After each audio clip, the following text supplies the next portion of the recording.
你好朋友，这是 Rachel 公主。Happy October.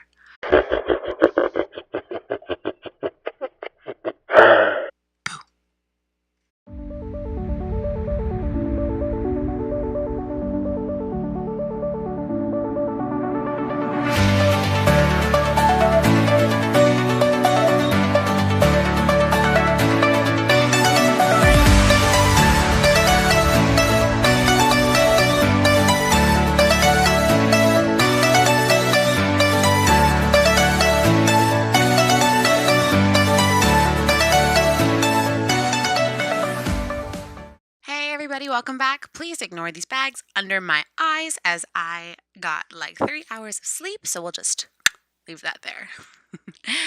So, today I want to talk to you about the trip from Florida to China. Just getting to the airport and getting on the plane and that leap of faith into the air across the world. And then just kind of what happened when I got there, just that first night. So we're going to talk about that while I do some teaching. So currently I'm working for a company called VIPKid. I'm teaching Chinese children online. So if that's something that you're interested in doing, I'm going to leave my referral code down below. And if you want to check that out, let me know and I can answer any questions that you have about working for the company. Specific reason that I'm posting this video today, because today is October 11th. Which is exactly 2 years since I left for China.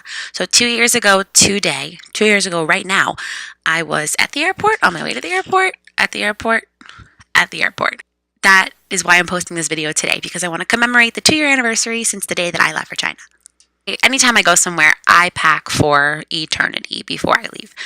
I just have like this weird anxiety about not having things that I need. Like I need to have everything and like double of everything. And like, it's a rough life. I went out with my mom and she got me these 2 beautiful suitcases. I was like, oh, this is perfect. I'll bring these 2 suitcases and I'll bring a backpack. I got a really nice like travel hiking backpack and I'll bring like another carry-on. It'll be great. The night before, after I had already been preparing everything like on the kitchen table for maybe 2 or 3 months, just putting stuff on the table, and it didn't fit. And I was like, okay, like we can make it squeeze. But then they were going to be like 70 pounds. And we were like, what's cheaper to do 2 like 70-pound suitcases, 2 80-pound suitcases, or like 3 50-pound suitcases? So my mom had another suitcase in the closet and she gave it to me. And I ended up bringing 3 suitcases that all weighed like 52 pounds. It was really bad. It was so bad. I had so much stuff. I actually had gone to CVS and Walmart a couple nights before, and I spent about $350 in the pharmacy just making sure I had everything, because you know, you hear China doesn't have deodorant and like China doesn't have Tylenol and like all this stuff that like I know I need. Mom and I got everything in the 3 suitcases, and I was up until about 4 o'clock in the morning. We had to leave for the airport at 5.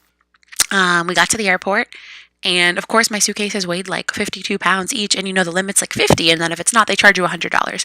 But everywhere we go, my mom makes friends, so she made friends with the baggage people and they let it slide. So she's great. If you ever need someone to help you solve a problem, no one says no to my mom. Like nobody tells her no. Like if Comcast tells her no, like they don't. They just don't. Ronnie Rosen, 954. She has a going business and she's fantastic. So if you need someone to get you a yes, call my mom. She's the best. So we put the luggage through, and then we went and sat right at like this bench outside of where you enter, like where the security place is. I just realized that like when you film a video, you shouldn't look at yourself. You should look at the camera. So learning new things every time I make a video. Which one's my good side? I mean, they're both not so great, but let's see. This side, because of this. This is my teaching headset. Anyway. We sat outside of the security area, and for about an hour, we both just cried and cried, and it didn't stop. And we cried and we cried and we cried and we cried. It was like waterworks. It was like a water park on a rainy day coming from our eyeballs. It was insane. She followed me down the line from outside the barricades. So I would like take a few steps forward and then turn around, and she'd like run and give me a kiss. And then like when I was too far for her to come to me, we'd do the whole like...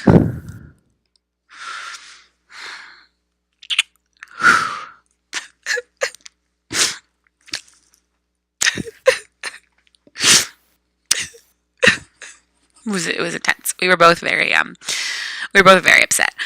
And I was kind of afraid for her to go to the airport alone, but I actually had a friend in China whose mom was supposed to take her to the airport, and at the last minute she backed out because she was afraid she like wouldn't be able to handle it. So she had her friend take her instead. I went through security, and of course I'm really familiar with Fort Lauderdale Airport. That's my home airport. So I just went and into the terminal and I got a bagel and a coffee and I just kind of did my thing. I put my last I'm leaving post on Facebook, and I went on my merry way. So my first airport stop was Newark, New Jersey, which is great because I'm very familiar with Newark International Airport because I used to fly there for camp every summer.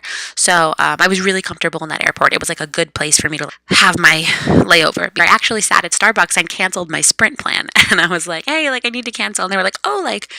Is there anything we can do to like keep you as a customer? I was like, oh no, it's not you guys, it's me. Like I'm moving to China and I'm gonna have a Chinese cell phone. And they were like, right, but like, did we do something wrong? Can we assist you? Can we make it better? I was like, no, there's nothing to make better. I am just leaving the country for 18 months. Sorry. They were like, no, like, I'm sure that we can do something to accommodate you. We can give you free data. I was like, no, you don't understand. It's not you, it's me. I felt like I was breaking up with Sprint. So that was weird.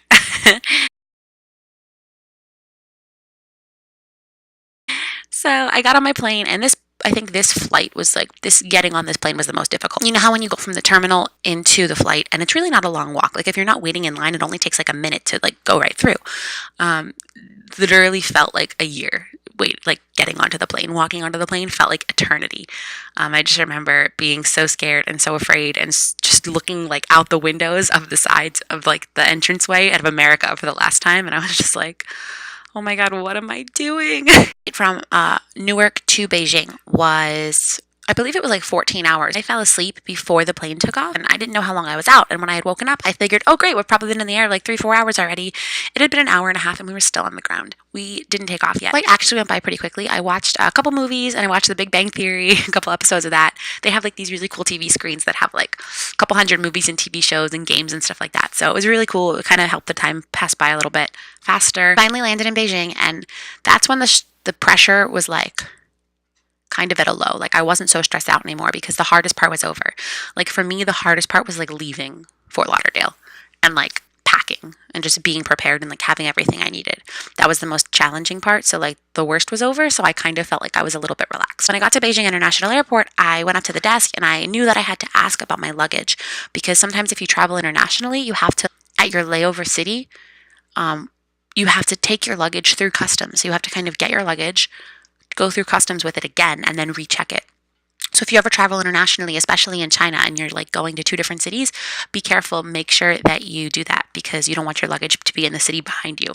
When I got off the plane, I was so nervous because I didn't know if like I'd be able to get around not using Chinese, because at that point I knew like 5 words in Chinese. Like I had a little list of like Chinese phrases, but I didn't even need it. The people at the customer service desk spoke plenty of English and all of the signs were bilingual. So I was able to navigate my way through the airport, and then I took this cool like train. It was like a speed train. It was kind of like a monorail, and I took it through the airport to my terminal. And then this was the last flight, the last leg of my flight from Beijing to Guangzhou, which was 3 hours. That was like the reflecting flight. That was like the, okay, when I get off this plane, I'm going to be in my new city of residence. Just take it all in. So I got off the plane and I got my luggage, all of my luggage. By the way, luggage carts in Asia are free. What? You don't need to spend $5 for a luggage cart? They're free? Yes, ladies and gentlemen, they're free. I got my free luggage cart and I put my 3 suitcases onto my luggage cart, and I came out of the terminal, and there was a girl who was actually my ambassador before I left. And he has something called an ambassador program. So a few weeks before you leave, they introduce you to somebody who's already in China, who's been there for a while, and they kind of just give you some information before you leave and answer any last minute questions that you have. If you're going to teach abroad or move abroad, see if your company can assign somebody to you. Disney does it automatically.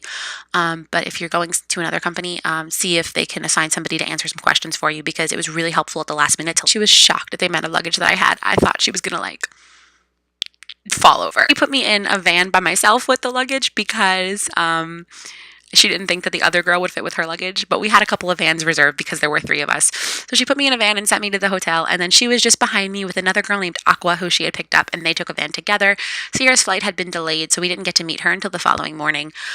So I was in the car for about 45 minutes to an hour. We finally pulled up to the hotel, which was absolutely beautiful. If you ever go to Guangzhou, La Perle Hotel, if you want to like spend a little money on your hotel, is beautiful. They have rain showers, and they like write things out on the bed in rose petals, and there's like rose petals in the toilet, which is so cool. So I absolutely loved this hotel. It was absolutely beautiful. And then they had these like towel warmers in the room. So you can literally put your towels and your clothes on the towel warmer before you shower. And then when you get out of the shower, you have warm towels and warm clothes. It was amazing.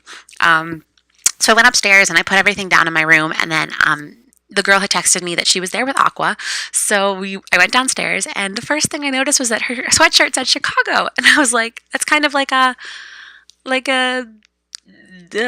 what's the word?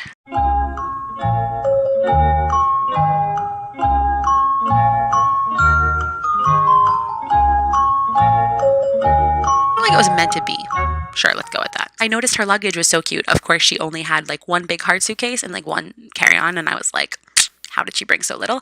But I said, I love your luggage. She said, thank you. And then she pointed to the smaller one and said, this one's full of weave. And of course, I didn't hear weave. I heard. And in my head, I was like, did you not read up on Chinese policy? Oh, so that night in the lobby of the hotel, there was kind of like a 7-Eleven. Picture like a 7-Eleven that has more than just hot dogs and slices of pizza. They've got like noodle dishes and tofu and like a lot more hot options. I just got some noodles and a Diet Coke or a Coke Zero. There is no Diet Coke in China. They have Coke Zero and they have Coca-Cola Light, which sucks, but it's fine. I had Coke Zero and I got a Dove bar and I went up to my room and I sat on the bed and I ate my noodles and I kind of just took it all in. It was insane. It was really, truly insane. I called my parents and let them know that I was there, and I told them about my trip. And I was able to talk to my parents, by the way, via WeChat, which is this really cool app that everyone uses in China. It's kind of like Facebook, but it has everything on it. They can post like statuses, but they can also use it for payments. They can use it for communication, for calling, video chatting, texting, way insane amount of stuff. Really cool, really convenient. We should totally be using it here. But I was able to talk to my parents for free because they had downloaded the app before I left. And then I tried to get Netflix and YouTube on my computer. Couldn't make it happen the first night. I did have a VPN downloaded because the internet's blocked over there. There's no Facebook, there's no Netflix, there's no YouTube, there's no Google. Couldn't get any of that stuff. No Twitter, no Instagram, blah, blah, blah. So I ended up watching Pitch Perfect, which I had in my iTunes. And I probably watched Pitch Perfect about 7 times throughout the month that I stayed at that hotel because when I didn't have Wi-Fi, I needed something to fall asleep to, and all the TV channels were in Chinese. So, yeah, definitely watch Pitch Perfect a lot of times. So yeah, I went to sleep and kind of took it all in, and the next morning we woke up and I met Sierra in the morning. So that's where I'll leave off. Sierra and Aqua and I, spoiler alert, became really, really good friends really, really quickly. They are just two lovely, wonderful girls. Sierra's from Oklahoma, but she went to school in Texas. Aqua's from Chicago. Sierra's actually an elementary school teacher, and Aqua was a teacher in the Peace Corps in Ethiopia, and so they are just absolutely lovely girls, and I'm so lucky that they are the two that I was put with to start my Chinese journey to go. I would like to wish them both, if they're watching this, which they better be watching this,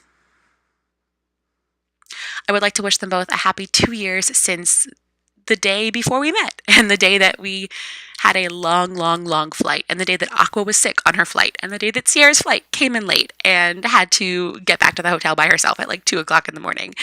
My travel experience was fine though. Thanks for asking. I love you guys so much. Thank you for making my transition into living in China just a wonderful and beautiful one. I appreciate you both so much. Happy 2 years.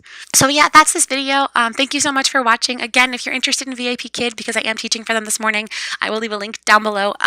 I'm gonna change my exit. So I had the whole computer down thing, slept on it. Better idea.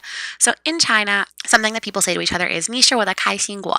So 开心果 translates to pistachio, which furthermore translates to happy fruit. Because if you look at a pistachio and you see where the line is, where the cut is, it kind of looks like a smile. So Chinese people say to each other, 你是我的开心果, which means you're my pistachio, you bring me happiness, you bring me joy, you make me happy. So I think I'm going to leave my videos off with that because if you're watching this video, then you make me happy and you bring me joy. So thank you for watching. Until next time, 你是我的开心果. Bye.